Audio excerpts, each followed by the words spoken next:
If you've watched previous videos on the channel, there's a good chance you've come across the one where I talk about the CEO of JP Chase, biggest bank in the United States, maybe the world, labeling Bitcoin as a fraud.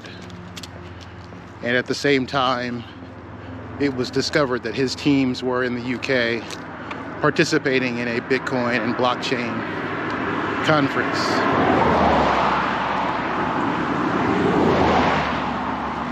Fast forward, November 2020, came across an interesting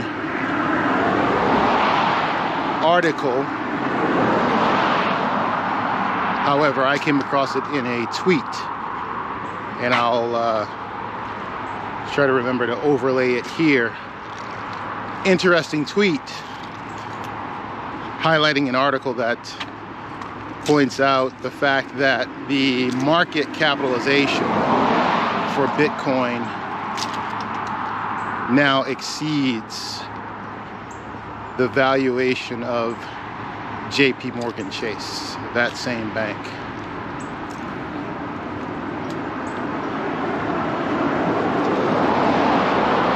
I found that rather interesting. I dare say satisfying. Granted, there will certainly be dips in the valuation of Bitcoin. Its volatility virtually guarantees that. But nonetheless, from fraud to better than big, still somewhat satisfying.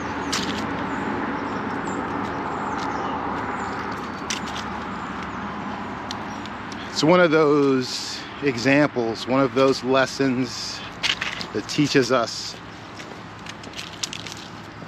it's unwise to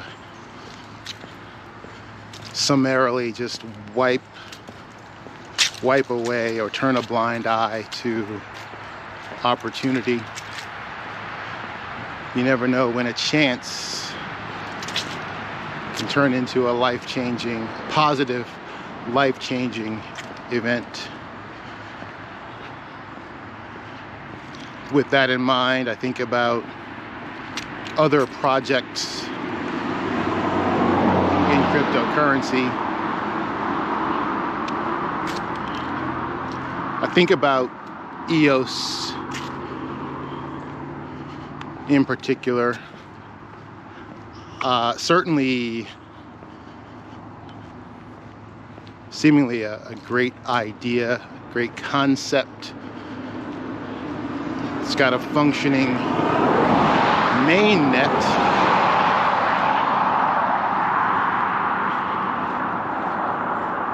But has been held back by, well, one, some rather significant governance issues. People can't agree on where things should go, who should do what, and how significantly. The primary funding behind EOS, there's some uncertainty as to whether or not they are living up to promises made over the years after taking in billions of dollars to get the thing off the ground. But even with all of that uncertainty, I still think it's unwise to write it off. It just seems like there's something there.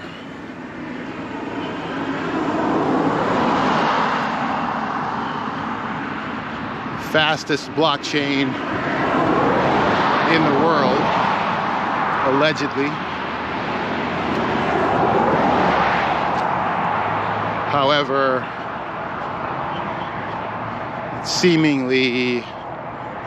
the most difficult for which to develop software as well. And I'd imagine that they can get around that with more education for folks in the space. But how much time does that take is, I suppose, what it boils down to.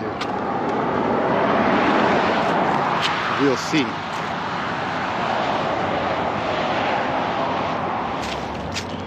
My thinking